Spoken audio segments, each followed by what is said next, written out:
नाटिकेला सुरुवात करा. तुम्ही कर. टिंग टॉंग.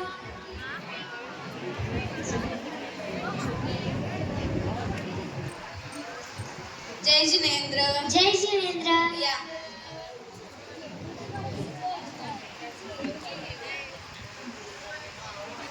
जय जिनेंद्र. जय जिनेंद्र. आपण कोण आहात?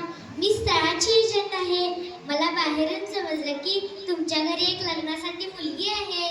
हो हो, या बसा. ही आहे आमची मुलगी. जय जिनेंद्र. जय जिनेंद्र. ही खूप सुंदर आहे.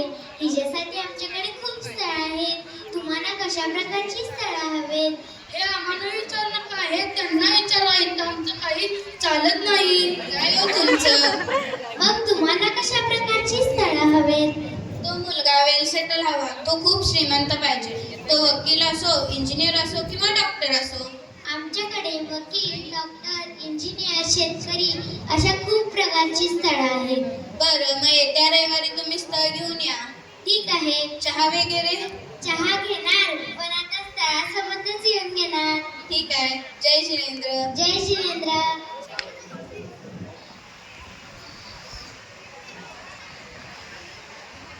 टिंग टॉंग.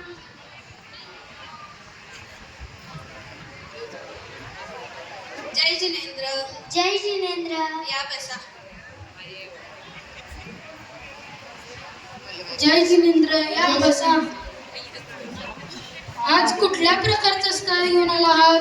आज मी तुम्हाला इंजिनियरचं स्थळ घेऊन आलो आहे. काय विचारायचं विचारून घ्या. तुमचं नाव काय आहे?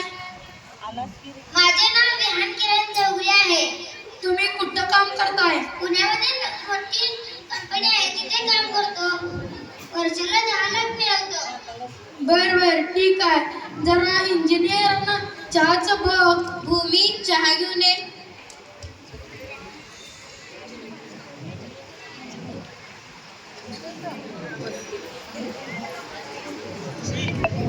ही आहे आमची मुलगी. काय विचारायचं असलं तर विचारून घ्या. तुमचे नाव काय? भूमी पाटील. शिक्षण किती पर्यंत झाले? अहो, काय शिक्षणाचा अर्थ आणलाय? मुलगी एवढी छान सोन्यासारखी सुंदर आहे आणि तुमचं शिक्षणाचं सुरू आहे. आम्हाला मुलगी पसंत आहे म्हणून बोलून सोडून द्या. ठीक आहे, आम्हाला मुलगी पसंत आहे. तुमचं काय निरोप ते आम्हाला कळवा. जय जिनेंद्र. जय जिनेंद्र.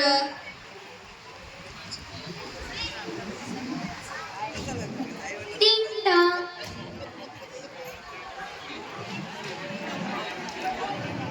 जय जिनेंद्र. जय जिनेंद्र.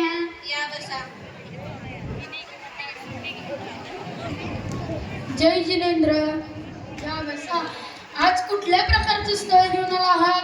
आज मी तुम्हाला डॉक्टरांचं स्थळ घेऊन आलो आहे. काय विचारायचं विचारून घ्या. तुमचं नाव काय आहे? सुहास पाटील. तुमचा दवाखाना कुठं आहे? जयसिंगपूरमध्ये 5व्या गल्ली. तुम्ही वर्षाला किती रुपये कमवता? 15-20 लाख कमवतो. बरं, ठीक आहे. जरा डॉक्टरांना चहाचं लवकर बघ. भूमी, चहा घेऊन ये. मी डॉक्टर आहे. चहा नको, दूध चालेल. मला चहाच पाहिजे.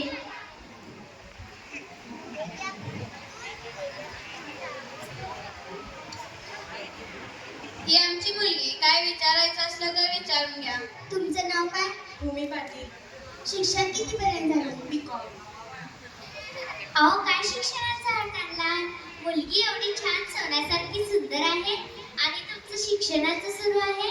आम्हाला मुलगी पसंत आहे म्हणून बोलून सोडून द्या. मला मुलगी पसंत आहे. तुमचं काय निरोप ते आम्हाला कळवा. जय जिनेंद्र. जय जिनेंद्र. टिंग टॉंग.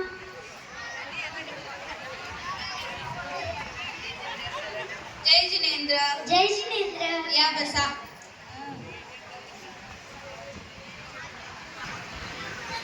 आज कोणत्या प्रकारचं स्थळ घेऊन आला आहात? आज मी तुम्हाला शेतकऱ्याचं स्थळ घेऊन आलो आहे. काय विचारायचं विचारून घ्या.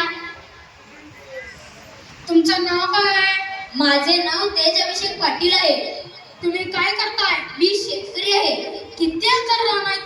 15 एकर रान आहे आमचं व गावात जंगी 1 कोटीचा बंगला आहे. त्याच्यासमोर BMW आणि मर्सिडीज सर्व काही आहे आणि रानात ट्रॅक्टर म्हणा नांगर म्हणा सर्व काही आहे. आणखी काय पाहिजे?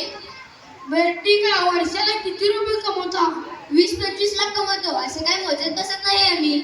बरं ठीक आहे, जरा शेतकऱ्यांना चहाचं बघ. भूमी चहा घेऊन ये. मला डबल चमचे साखर लागते.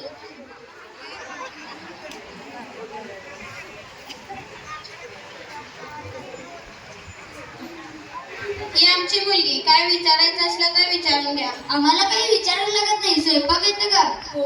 मग भरपूर झालं. काय तू तुमचा निरोप कळवा. जय जिनेंद्र. जय जिनेंद्र. जय जिनेंद्र. तुला वेल सेटल मुलगा होता, श्रीमंत मुलगा होता, इंजिनियर आला, शेतकरी आला, डॉक्टर आला. आम्हाला या 3 स्थळे येऊन गेली. या 3 स्थळांपैकी मला शेतकऱ्याचं स्थळ आवडलं. तुला काय आवडलं? मी भूमीशी बोलून घेते. बरं ठीक आहे, तुम्ही दोघं बोला व मला नंतर सांगा. अगं भूमी, पहिला इंजिनियर आला. त्याला 10 लाख रुपये पगार होता, पण त्याचं पुण्यात स्वतःचं घर सुद्धा नव्हतं. नंतर डॉक्टर आला. तो 15 लाख रुपये कमवत होता, पण ते स्थळ मला आवडलं नाही. नंतर शेतकरी आला. तो 20 लाख रुपये कमवत होता. त्याचं स्वतःचं घर सुद्धा होतं, पण मी तुला शेतकऱ्याच्या घरात देऊ का? अगं आई, तू प्रत्येक स्थळामध्ये असंच काही ना काहीतरी घुसपट काढतच आहेस. प्रत्येक स्थळाला नकारच देत आहेस. तुला माझं लग्न तरी करायचं आहे की नाही? अगं होईल की तुझं लग्न, एवढं काय काय करतेस? आपण अजून 4-5 स्थळे बघून घेऊ. ठीक आहे.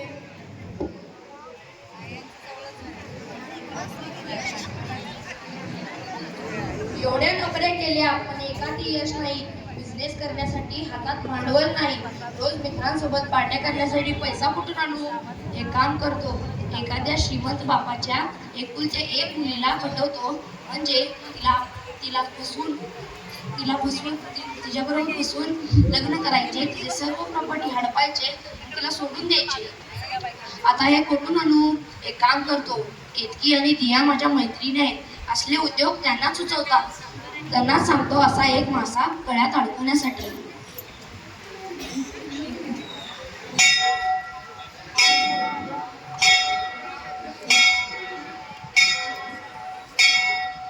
हाय भूमी. अगं भूमी, तुझ्या लग्नाचं काय झालं? अगं तुला काय सांगू आई, प्रत्येक स्थळामध्ये काही ना काहीतरी घुसपट काढतच आहे आणि प्रत्येक स्थळाला नकारच देत बसले आहे. अगं ते आपल्या वर्गातला नाही नाही का तुझ्या पाठीमागे होता का तो? हो, आठवतोय ना तो. अगं तुला माहितीये का, त्याने अजून लग्नच केलं नाही तुझ्यासाठी. अगं काय सांगतेस, खरंच? हो, पण तो वेगळ्या जातीचा होता ना. पण त्याला काय होतंय? मी काय करू? एकीकडे आई बाबा त्यांच्या मतावर ठामच होत नाहीये आणि एकीकडे माझं वय सरत चाललंय. माझ्या मैत्रिणी बोलतात ते काही चुकीचं नाही. हा, भलेही तो वेगळ्या जातीचा असेल, पण मला आता जाती धर्माचा विचार न करता लग्नाचा विचार केलाच पाहिजे. नाहीतर काही मुली खूप चांगला मुलगा शोधण्याच्या नादात त्यांची कित्येक वर्षे वाया घालवतात. तसंच मी देखील करू का? अगं भूमी, आता तू त्याचा विचार करू नकोस. आता तू फक्त नैतिकचा विचार कर. आम्ही नैतिकला निरोप पाठवतो. तू उद्या 11 वाजता तयार होऊन ये. ठीक आहे. बाय.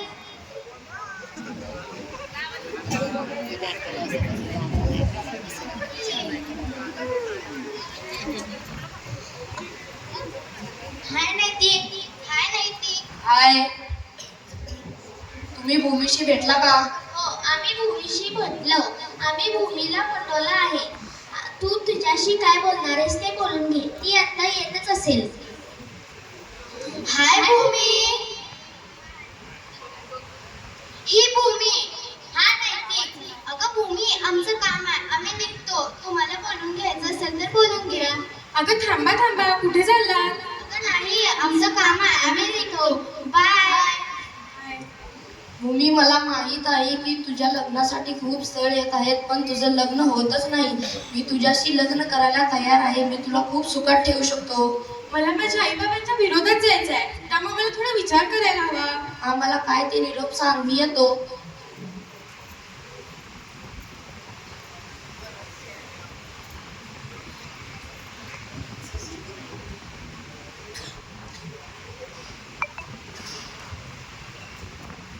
आई बाबा मला तुम्हाला काहीतरी सांगायचं आहे. बोल ना बाळा.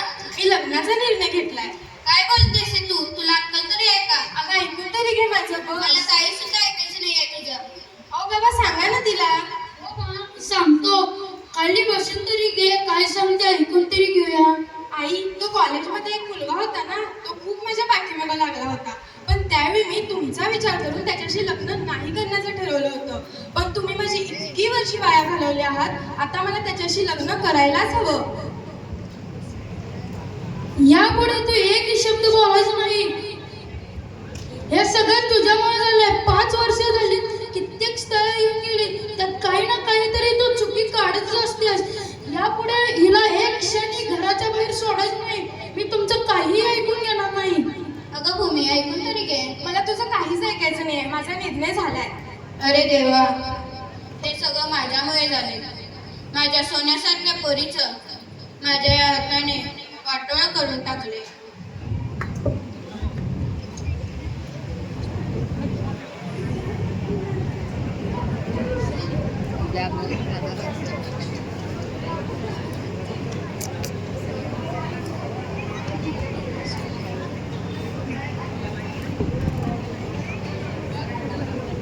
Drink drink.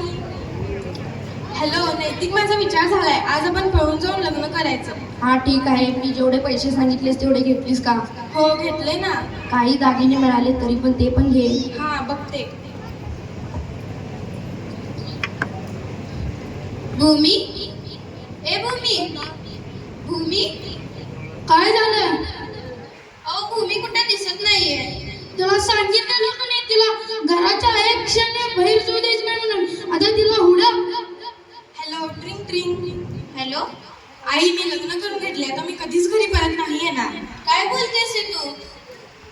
काय झालं? काय झालं? अहो आपली पोरगी पळून जाऊन लग्न केले आणि ती घरी कधीच करत नाही. अरे देवा, हे सगळं माझ्यामुळे झालंय.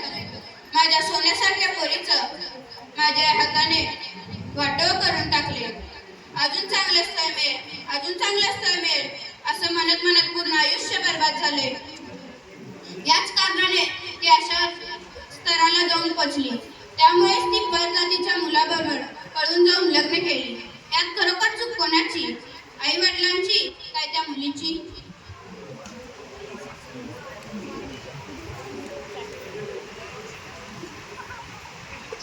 मला पैसे दे, माझे पैसे संपले आहेत.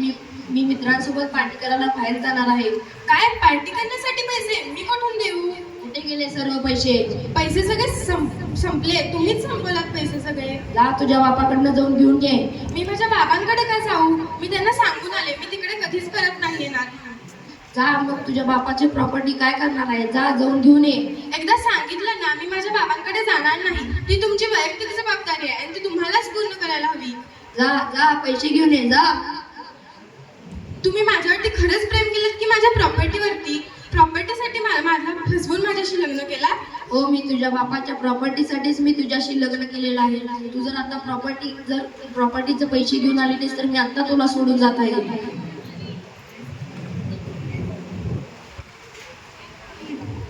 शेवटी पत्री पश्चातापच आला ना. काय अवस्था करून घेतली मी स्वतःची. देवानं काय नशिबाची थट्टाच मांडली.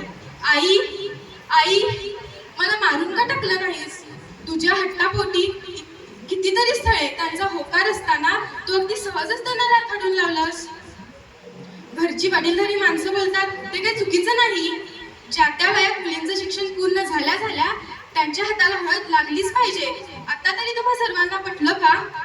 समाजात कावळे टपूनच बसलेली असतात. अहो कावळे काय, गिधडं असतात ती गिधडं. माझ्यासारख्या सावजाला अगदी सहजच हेरतात आणि शिकार करून टाकतात. मी माझ्या घराण्याचा समाजाचा अपमान केला आणि चुकीचा निर्णय घेतला आणि त्या नराधमाच्या जाळ्यात अडकले. मला माझी चूक मान्य आहे, पण आता पश्चाताप करून काय उपयोग? खरंच तुम्हाला वाटतं यात माझी एकटीची चूक आहे? तुम्हाला वाटतं सांगा, यात माझी एकटीची चूक आहे?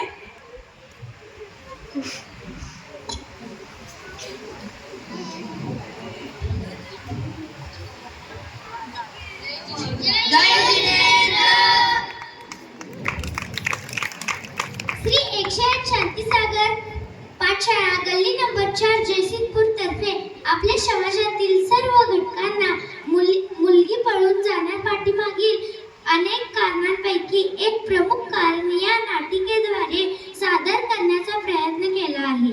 यातून तुम्हाला काही बोध घेण्यासारखे वाटले आणि येथे जमलेल्या हजारो पालकांपैकी एखाद्या जरी आईला मुलीला आपली चूक वेळेवर लक्षात आली तर होणारा एक जरी अनर्थ टाळला तर आम्ही आमचे भाग्य समजू. धन्यवाद. पत्र परिचय. बाबा ईशान, आई विधी, मुलगी भूमी, एजंट माही, स्थळ 1 विहान, स्थळ 2 सुहास, स्थळ 3 तेज, मुलीच्या मैत्रिणी केतकी आणि दिया, मुलीला फसवणारा मुलगा नैतिक. लेखक दिग्दर्शक संवाद श्री बाहुबली खोत सर, जयसिंगपूर. धन्यवाद. रचिता वैभव पाटील एक छोटंसं गायन